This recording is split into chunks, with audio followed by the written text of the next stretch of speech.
नमस्कार. साहित्य उत्सव. पुस्तक वाचण्याने माणूस समृद्ध होतो.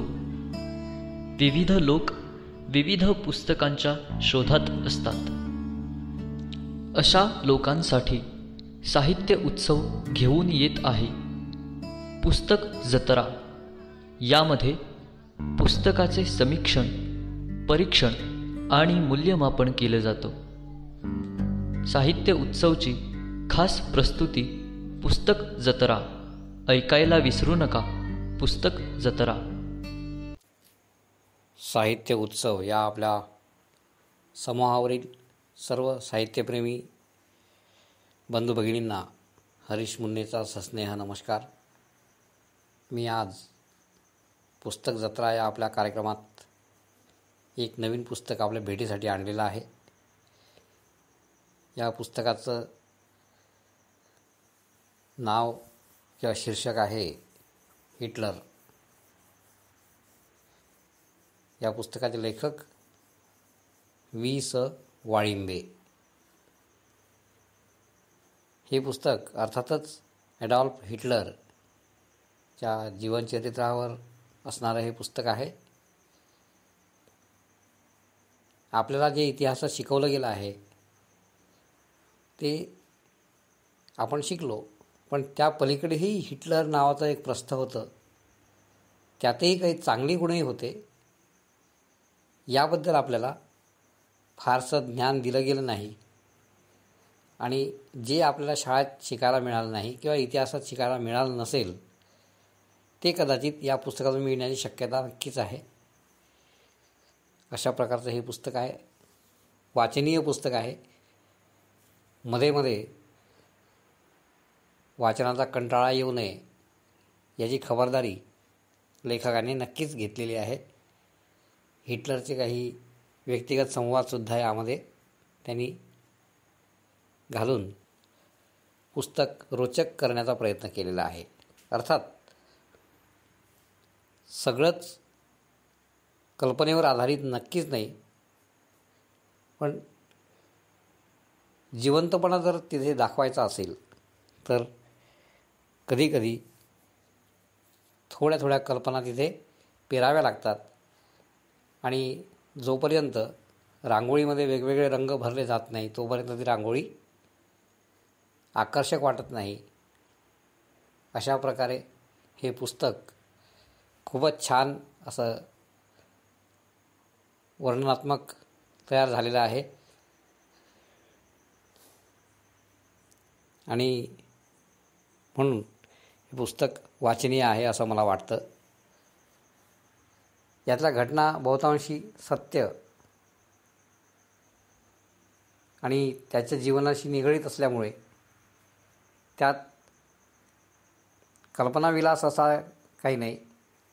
कल्पनाविलास असलाच तर तो फक्त त्याच्या आणि युवा ब्राऊनच्या प्रेमाविषयी असू शकतो, पण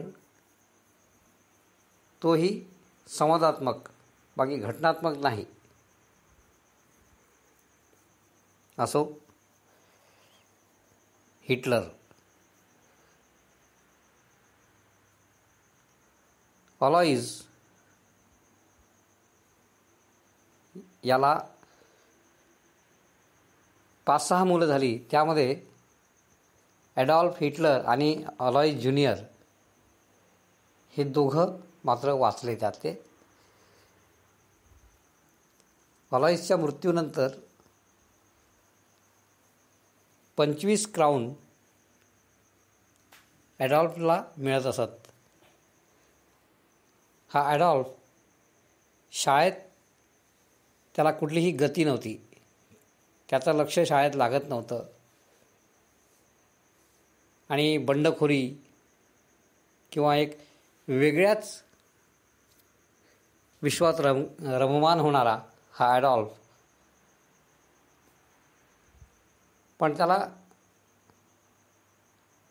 चित्रकला, संगीत या विषयात थोडं पुढे जावं असं वाटत होतं, परंतु तेही त्याला करता आलं नाही. त्याला फाईन आर्ट्समध्ये पुढे जायचं होतं, पण त्याला ॲडमिशनसुद्धा ऑस्ट्रियामध्ये मिळालं नाही. बऱ्याच ठिकाणी नकार घंटा येत होत्या, त्यामुळे तो आणखीच खजील होत होता. आर्थिक परिस्थिती जेमतेम, बऱ्याचदा त्याला खायला प्यायलाही मिळत नव्हतं. पुढे जाऊन आईचा आजारपण आणि तिचा मृत्यू, आणि मग हा अनाथ झालेला हा ॲडॉल्फ त्याच्या काही जवळच्या मित्रांच्याच मदतीने संघर्षाला सुरुवात करतो. पहिल्या महायुद्धाच्या काळात सैनिक म्हणून जेव्हा त्याने काम केलं, त्याला सैन्याची रचना आणि त्यांचं काम याचा अनुभव होता. एवढं सगळं असतानाही जर्मनी किंवा त्यांचे दोस्त यांचा दारुण पराभव झाला आणि त्यांच्यावर लादल्या गेलेल्या अटी, शर्ती किंवा वारसा पॅक्ट, वर्सायचा तह ज्याला आपण मराठीत म्हणतो, त्यायोगे या देशांना आलेली एक विचित्र अशी परिस्थिती, जिचं तोंड त्यांना देता देता नागिनावं येत होतं. तिथल्या जनतेवर जे अन्याय झाले हे दूर करण्यासाठी जर्मनीने आता उभं राहिलं पाहिजे आणि हा वारसा पॅक्ट रद्द करून त्याची कोणतीही अट आपण मान्य करता कामा नये. त्याशिवाय जर्मनी पुढे जाणार नाही, असा ठाम विश्वास हिटलरला वाटत होता. आणि त्यामुळेच त्याने सरकारने वारसा पॅक्ट रद्द करावा, तो अमान्य करावा, त्यातली कोणतीही अट पूर्ण करता कामा नये, अशा प्रकारचा प्रचार प्रसार धडाका सुरू केला. वृत्तपत्रांमधून लेख लिहिले जाऊ लागले. जनता हिटलरकडे वळत होती. जनतेला हिटलर आपला वाटायला लागला. अशातच जर्मनीचे काही सैन्य अधिकारी आणि राजकीय नेते, पुढारी यांच्याशी संगनमत करून सशस्त्र क्रांती करायचं त्याने ठरवलं. त्याप्रमाणे सगळी योजना तयार झाली. परंतु त्याच्याच जवळच्या एका मित्राच्या थोड्याशा चुकीमुळे तो पूर्णचा पूर्ण डाव अयशस्वी ठरला आणि हिटलर जेलमध्ये गेला. तिथे राहून त्याने माइन काम्फ हे पुस्तक लिहिलं. पण अर्थात हे लिहित असताना त्याचं स्वप्न मात्र अर्धवट राहिलं. त्याने जे पुढे केलं ते या माइन काम्फमध्ये नाही आहे. पण तिथे तो खजील झाला नाही. त्याचा विश्वास डळमळीत झाला नाही. त्याने मिळालेली शिक्षा मान्य केली, ती आनंदाने स्वीकारली. आणि एवढं सगळं करण्यामागे उद्देश त्याचा हा होता, इथे जर आपण नीट वागलो तर पुढे आपल्याला यात बरंचसं करण्यासारखं आहे. बाहेर आल्यानंतर हिटलरने पुन्हा आपलं काम सुरू ठेवलं. राजकीय पक्ष, सैनिक अधिकारी आणि जनता यांचा मोठा पाठिंबा हिटलरला मिळाला आणि त्यामुळेच हिटलर इलेक्शनसाठी जर्मनीमध्ये उभा राहिला. सुरुवातीला 2-4, नंतर असं करून करून त्यांच्या सीट्स वाढत गेल्या. एवढं सगळं असूनही जर्मनीचा चान्सलर होण्याचे स्वप्न त्याचे अपुरेच राहते की काय, अशी वेळ आली. पण जर्मनीमध्ये निवडणुका होत होत्या, पण कोणत्याही पक्षाला पुरेसं बहुमत मिळत नव्हतं. आणि त्यामुळे एक वेळ अशी आली की जेव्हा त्याला पूर्ण बहुमत नसतानाही चान्सलर बनवण्याशिवाय तिथल्या अध्यक्षांना पर्याय उरला नाही. आणि अशा रीतीने हिटलर तिथे चान्सलर झाला आणि तिथून खऱ्या अर्थाने त्याच्या कारकिर्दीला सुरुवात झाली. आणि म्हणून तिला आपण हुकुमशाही म्हणूया किंवा हिटलरशाही म्हणूया. हिटलर चान्सलर झाल्यानंतर त्याने जर्मनीची प्रगती करण्यास सुरुवात केली. आणि हे करत असताना आपल्या देशातील जनतेला भरपूर अन्न मिळालं पाहिजे, कोणीही उपाशी राहता कामा नये. आणि त्यासाठी भूभागाची गरज आहे अशी खूळचट कल्पना त्याच्या डोक्यात आली. वॉर्सा पॅक्ट रद्द करण्याचा चंग त्याने आधीच बांधला होता. आणि त्यामुळे त्यांनी वेगवेगळ्या देशांमध्ये आमच्या जर्मन जनतेवर जे अन्याय होतात ते तिथल्या सरकारांनी दूर करावे म्हणून कांगावा केला. आणि जे दूर करत नाहीत तिथे कुटील पद्धतीने किंवा जी पद्धत त्याला योग्य वाटेल त्या पद्धतीने तिथली सरकार बदलली गेली, पाडली गेली किंवा तिथे आपलं वर्चस्व स्थापन करण्यासाठी सैनिकी कारवाई त्याने केली. आणि त्याचं कारण तेवढंच की ज्या ज्या देशांमध्ये जर्मन जनता होती त्या त्या देशांमध्ये ती जर्मन जनता असुरक्षित आहे असा त्याचा विश्वास होता. आणि तेच तो जगाला सांगत असे. तसं पाहता बेनिटो मुसोलिनी याच्याकडनं त्याला खूप अपेक्षा होत्या. पण मुसोलिनी आपण जेवढं वाचलं तितकासा तो इथे प्रभावी दिसत नाही. म्हणजेच दोस्त राष्ट्रांच्या मानाने म्हणजेच इंग्लंड, अमेरिका, फ्रान्स आणि नंतर रशिया यांच्या मानाने जर्मनीची फळी ही मजबूत नव्हती. जर्मनी हा एकटाच सगळ्यांशी लढत होता हे यावरून दिसून येतं. म्हणजे हिटलरने किती सामर्थ्यशाली जर्मनीला बनवून ठेवलं त्या 10 वर्षात याची कल्पना येईल. असा हा हिटलर प्रखर राष्ट्रवादी, त्या देशाचा खूप अभिमान होता. तसा पाहता तो ऑस्ट्रियन नागरिक, पण त्याला ऑस्ट्रियामध्ये त्याने जे सहन केलं, जे नकार त्याने पचवले, जी बदनामी त्याला तिथं मिळाली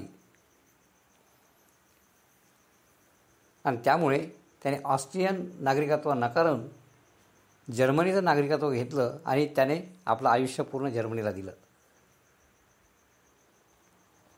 अशा या थोर देशभक्ताला झालं तरी काय, त्याच्या डोक्यात एक खूळ आलं. पहिल्या महायुद्धामध्ये जर्मनीचा किंवा आपला पराभव जो झाला तो केवळ आणि केवळ ज्यू लोकांनी विश्वासघात केला म्हणून. आणि या सबबीखाली त्याने आणि त्याच्या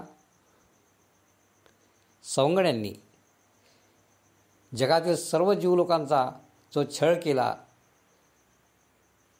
तो छळ अमानवी, असमर्थनीय आणि अतिशय घृणास्पद असा होता हे सांगणेच नको.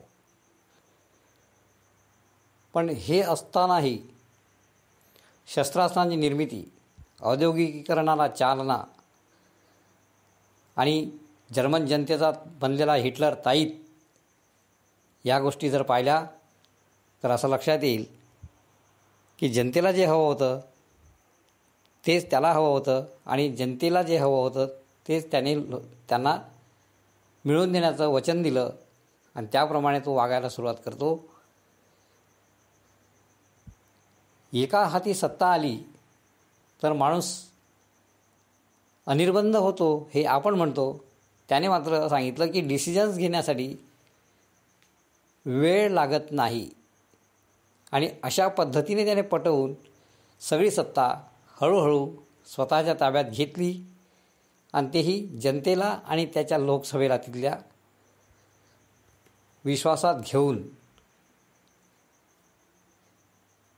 एवढा विश्वास जर जनतेने टाकला होता तर हे सगळं करण्याची गरज त्याला का भासली? याला कारण त्याचा स्वभाव. हिटलर प्रखर राष्ट्रवादी आहे मी सांगितलं. हिटलर हट्टी होता. त्याचा अपमान ज्यांनी ज्यांनी केला त्या सगळ्यांचा काटा त्याने काढला. एवढंच नव्हे तर तो एक संशयी होता. त्याच्या संशयामुळे त्याच्या जवळच्या मित्रांनासुद्धा त्याने खूप दुखवलं.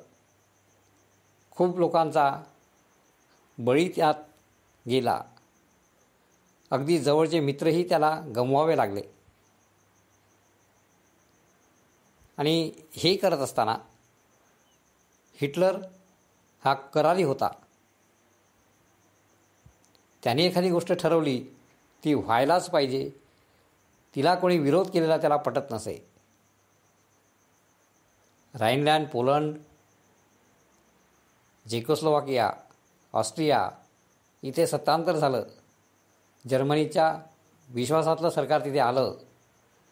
फ्रान्स हस्तगत झाला.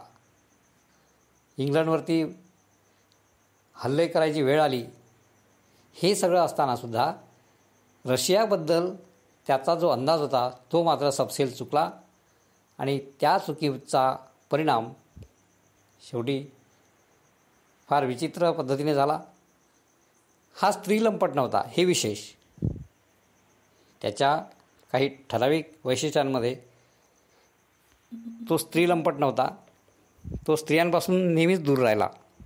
लाजाळू असल्यासारखा माणूस. त्याच्यावर खूप स्त्रियांचं प्रेम असावं. त्याला खूप स्त्रिया तरुण मुली भेटत असत. पण तो मात्र त्यांच्यामध्ये कधीही मिक्सअप होत नसे. त्याला त्याच्या आयुष्यात 3 तरुणी मिळाल्या. 3पैकी दोघींनी लग्न केलं नाही म्हणून आत्महत्या केल्या. तिसरी इवा ब्राऊन. आता ह्या इवा ब्राऊनचं पुढे काय झालं ते सांगतोच. जर्मनीच्या वाढत्या हस्तक्षेपामुळे, प्रगतीमुळे जगाला आता मोठा हादरा बसायला सुरुवात झाली होती. फ्रान्स गेला. इंग्लंड हादरलं. अमेरिका इंग्लंडच्या मदतीला येईल याची कल्पना हिटलरला होती. रशिया काय करू शकतो याबद्दल मात्र हिटलरचा पूर्ण अंदाज चुकला. आणि म्हणूनच एकतर्फी किंवा एका बाजूने लढत जाण्याऐवजी हिटलरने इकडे इंग्लंड आणि दुसऱ्या साईडला रशिया या दोन्ही ठिकाणी आघाड्या उघडल्या आणि तिथेच हिटलरची फसगत झाली. रशियामध्ये लाखो सैन्य गारद झालं. कारण तिच्या थंडीचा कडाका इतका होता की सैनिकांना एकतर रसदही मिळत नव्हती आणि त्यांच्या अंगावर कपडेही नव्हते. शस्त्रही संपली होती. इंग्लंडच्या बॉम्ब माऱ्यापुढे आणि अमेरिकेच्या हस्तक्षेपामुळे आता जर्मनी एकटं पडलं. आणि एवढं सगळं झाल्यामुळे हिटलरला शेवटी आत्महत्या करण्यावाचून पर्याय उरला नाही. आणि त्याच दिवशी आपलं सगळं संपलेलं आहे याची खात्री हिटलरला झाली. त्याने इवा ब्राऊनशी लग्न केलं आणि दुसऱ्या दिवशी आपला जो खजिना आहे तो सगळा खजिना मिठांच्या खाणींमध्ये लपवून ठेवा. शत्रूच्या हाती लागता कामा नये. आणि माझ्या मृत्यूनंतर माझी राखसुद्धा जोझफ स्टॅलिनला मिळता कामा नये. कारण हिटलर जर त्यांच्या हाती आला असता तर त्याचं काय झालं असतं हे त्याला माहिती होतं. आणि म्हणून त्याने आणि त्याच्यावर जीव की प्राण ओवाळून टाकणाऱ्या काही त्याच्या सहकाऱ्यांनी एकामागे एक आत्महत्या करून स्वतःला संपवलं. परंतु हट्टी आणि व्यक्तिगत सुडाच्या भावनेने पेटलेल्या हिटलरसारख्या लोकांनी जे केलं त्यामुळे त्यांनी त्यांचं नुकसान केलं नाही तर त्यांनी राष्ट्राचं नुकसान केलं. आणि हेच शिकण्यासारखं आहे की कोणतंही डिसिजन घेताना आपण स्वतःचा विचार करण्यापेक्षा पुढचा विचार करून इतरांवरती त्याचे परिणाम काय होतील हे जर बघितलं तर हिटलर वाचण्यात सार्थक ठरेल असं मला वाटतं. म्हणून हे पुस्तक नक्की वाचावं. त्याचा स्वभाव कळेल. खऱ्या अर्थाने हिटलर आपल्याला कळल्याशिवाय राहणार नाही असं मला वाटतं. धन्यवाद.